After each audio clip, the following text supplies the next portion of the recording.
You may have noticed that originators of the methods demonstrated on these videotapes take as their primary goal students communicating in the target language. Many of these same methodologists emphasize the acquisition of linguistic structures or vocabulary. In the last method we will observe, the communicative approach, it is acknowledged that structures and vocabulary are important. However, adherents of the communicative approach feel that students must master the functions or purposes to which language is put before they will be able to truly use the language. Watch how this view of language influences the way the teacher designs the lesson. The communicative approach will be demonstrated by my colleague, Alex Silverman. Anyway, today we're going to start a brand new unit. And this unit will be focusing on a new function, persuasion. How do you convince people to believe in your point of view? Okay, I think this will be a useful skill for you to have both in your academic work and as you function in the larger world in everyday life. And the topic that we'll be using to work on this art or skill of persuasion will be the best place to live. We're going to talk about different kinds of living situations. Okay? Now, it so happens that my family is facing an important decision on this topic, the best place to live. And I'll tell you the reason why. Like many American families, maybe some that you know, my family, we all started out together. I grew up in New York City, and of course everyone was together. And then, as the children grew up, we spread out all over the country. And now we live hundreds or thousands of miles from each other. Why do you think? Can you guess maybe why the children moved to different places? Because for work? Because studies. Studies. To go to university. They got married and they moved away? Yeah. Vacation? Yeah, well, my parents went on vacation to Florida once, and they liked it, and they decided to move there. Okay, so now the situation is this. My parents, Bill and Sarah, live in South Florida. I live in western Massachusetts in the country with beautiful hills and streams and fields all around. My brother Charlie moved to a big city, Philadelphia. How many people have been to Philadelphia? Just a few. Okay, it's not too far from Washington. And my sister went to Wisconsin, to Madison, which is a small city, for her studies. And she liked it, and she stayed there. Now, here is the problem. My parents are tired of living so far from the children. They would like to get back together, at least for a while, with one of the children. The question is, which place to go to? Since they love each of the children equally, their decision is going to be based on which is the best place to live. A big city, the country, or a small city or town, right? And we are having a family meeting, family council we call it, to make that decision. And you're going to decide which is the best place, as if you were my family. And I'll be very interested to see what your decision is. Okay? Now, we're going to do a little bit of work before the role play on the structure of persuasion. And to start that off, I'd like to talk with you a little bit about where you live and what you like about where you live. How many people here live in a big city, at home, in your own country? Most of you. How many live in what we would call a small city? Town. And how, just 2 or 3. And how many live in the country? Just 1 in the country?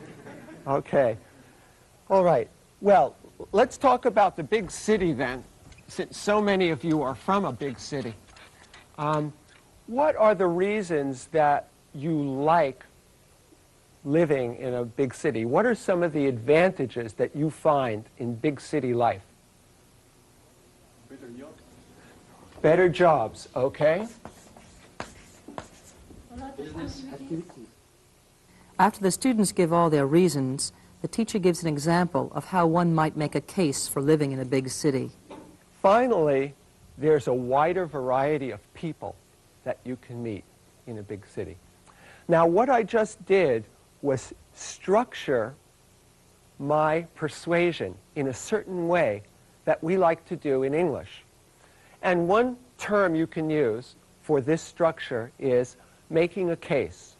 Okay? And if we look at this structure, it's what I just did. We open citing one reason, and we say something like to begin with or first of all. And then we strengthen or build the argument. We cite additional reasons. And we use some of these expressions to make a transition from one reason to another. Besides that, in addition, moreover, furthermore. And the third part of the argument, or making the case, is perhaps a summary of the main reason or a final reason, right? Now, who can, working with this structure, who can make a case for, let's say, South Florida? Many of you know about Florida. How many people have been to Florida yet? A few of you, but you've all heard of it. Who can make a case for living in Florida using that kind of a formula? Who can start off? Marta? Well, okay, I should try to convince. In short, I think that the place convenient for you, it has a very good weather too, all Yes. year round. Absolutely. You should go there. I'm ready to go. Goodbye. Yes, who's going to teach you? Okay, well, that's very good. That's the idea. And that's the type of argument you can make in a written form, or when you're, for example, at a business meeting and you're trying to present your point of view, you might use this kind of structure. Okay? Now, we're going to go to the role play that I mentioned before, and you're each going to get a chance to practice making a case. Okay? Now, here is what we're going to do in the role play. First of all, you're going to divide into groups of 4, and you will each receive a card. On the card is your identity for the role play. Each of you will be one of the children, me, Alex, Charlie, who lives in Philadelphia, or my sister Lynn, who lives in Madison, a small city in Wisconsin. The 4th person in the group will be one of my parents, and it will say this on the card, Bill or Sarah. Here is how it's going to work. When you get the card, you will see information about your home, Madison or Philadelphia or Massachusetts. These will give you hints about how to make a case for your place. Okay?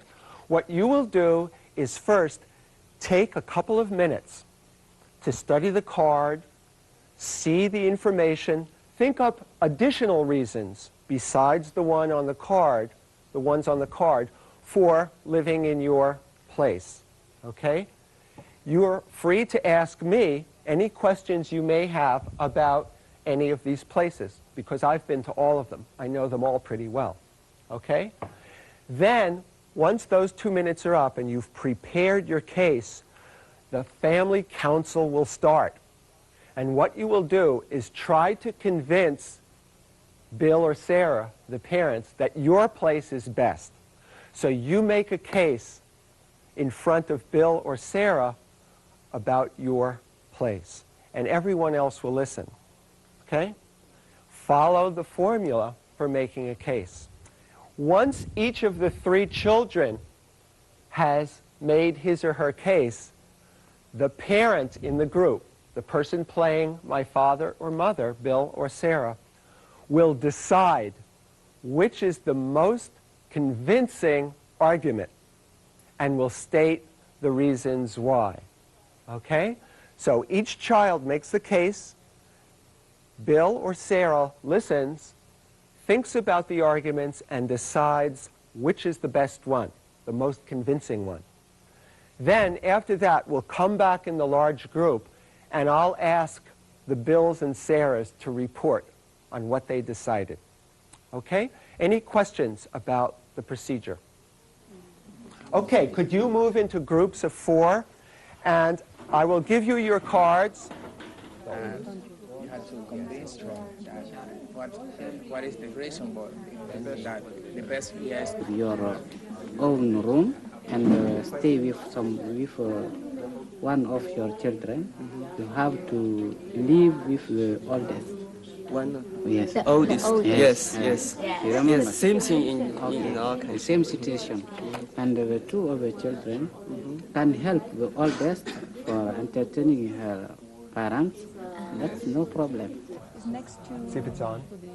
to my country, and it can come. It can. Remember, it can ask me if come you have any questions about any of the places.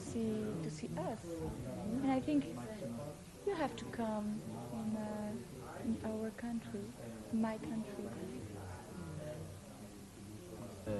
Town Yes. is not very polluted. Yeah. It's not very polluted.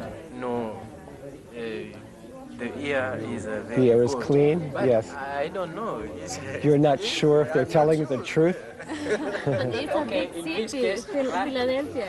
Yeah, the big city might be more polluted. Yes. And that, In Massachusetts, no? yeah, maybe that's a reason for the country. Yeah. What is parents' situation? Parents are still working? No, or the parents are retired? retired. Yeah, Yes. but I can offer work in Massachusetts. It's a very nice work. Okay, because That's okay. I have the reasons. Okay, go Okay, you have your reasons. Small city. Yeah. You tell me. Attention. The parents in the group need to decide now. So please decide and tell everyone your reasons right now. Okay? It's time to decide. The big Who was a parent here? Victor? Yes. What did you decide? Yes, I listened carefully what Lynn, Charlie, and Alex said about Wisconsin, Philadelphia, Massachusetts. I think that I was confused at first, but I think that Charlie have the reason. And I decided to go to Philadelphia because it's a big city. Yeah. It has a good technology, library, and I like to research. Do research. Yes, Uh-huh. So research. libraries are Yes. important to you. And I like to swim in the sea. Uh-huh. Travel And the by sea boat. isn't too far. Yes. Right. But he has his own boat too. Oh, he has his own boat. Yes. Oh, that's great. Okay, great. So we have one vote for Philadelphia. Okay, one vote for Philadelphia. Okay, parent Ibrahima? I had I decided to join Alex in Massachusetts. Oh, Yeah. thank you. First of all, I have an opportunity to do my job correctly in a town which is not polluted. Polluted? Yeah. Yeah, it's not polluted out In there. addition, I have an opportunity to visit Boston, which is a good city. Yeah, and it's not too far, It's is not it? too far. It's just a couple of hours, Yeah. that's all. Finally, I think for the fun and for the job and for all of the activities, I decided to join Alex. Okay, so we have one vote for the country in Western Mass. Great. Who else was a parent? Three family. The first of all, I think I like all of my children. Besides that, we are retired. We have a lot of time to go out to look around. It's good for for our health. So I finally decided to go to the 3 families. This year I will go to the Philadelphia. Next year we'll go to the Western. That's a clever solution. So 1 family each year. Great. It's quite exciting. Now how do I count that kind of vote? I think I'll give 1 to everyone. Yes, and it'll make Lynn feel good because she doesn't have any votes yet. My wife and me have a lot of problem because Alex is my first son, and Lynn is my wife's last daughter. Yes. And she likes to live with Lynn, and I like to live with my first daughter. This is a problem. So what did you decide? So I'm tired. I have 19 years old, and when I die, Alex can take my place and take care of his brothers and sisters. So we decided to live with Alex, and when we die, Alex can take care of his brothers and sisters. Well, another very creative solution. Yes. Wow, I can't wait to call my parents and tell them. So we have another vote for Western Mass, the country. Let's count up the votes. 4 for the country, 3 for the big city, and only 1 for the small city. So I am the winner. Thank you for helping me decide that. Okay, I will see you tomorrow. For homework, I'd like you to write a 1-page composition in which you follow this formula and make a case for your own place, where you live in your own country. Okay? 1 page. See you tomorrow. Have a good day. The lesson we just observed, we saw the students learning to make a case. The vehicle the teacher used to have students practice making their cases was a role play. This gives the language they are to use a social context, a characteristic of all communicative events. It also gives the communication a purpose. Moreover, the role play gives the students an opportunity to practice using language forms that are not only linguistically accurate, but sociolinguistically appropriate as well, appropriate to the setting, topics, and participants. By working in small groups, communicative interaction and cooperative relationships are encouraged. Such occasions give students an opportunity to work on negotiating meaning or trying to make themselves understood. They thus learn to communicate by communicating. As the students role play, the teacher moved from group to group, acting as an advisor or a facilitator instead of as a director. During the last activity, the parents were given the opportunity to report their decision. Students are thus given an opportunity to express their opinions and to share their ideas on a regular basis. When they do so, errors of form are tolerated by the teacher and are seen as a natural outcome of the development of communication skills. The teacher may choose to draw attention to common errors in subsequent lessons, but for now, the focus is on fluency and reinforcing the message that communication is primary. This concludes the 2nd tape of this 2-tape video series on language teaching methodologies. You may wish to spend a few minutes reflecting on what you've seen. Try to identify techniques or principles which you find helpful and think about how you might adapt them to your own teaching situation. Of course, even those techniques or principles which you did not find useful can help you to clarify your own beliefs about the teaching, learning process. For instance, what does your rejection of them tell you about your own teaching practice?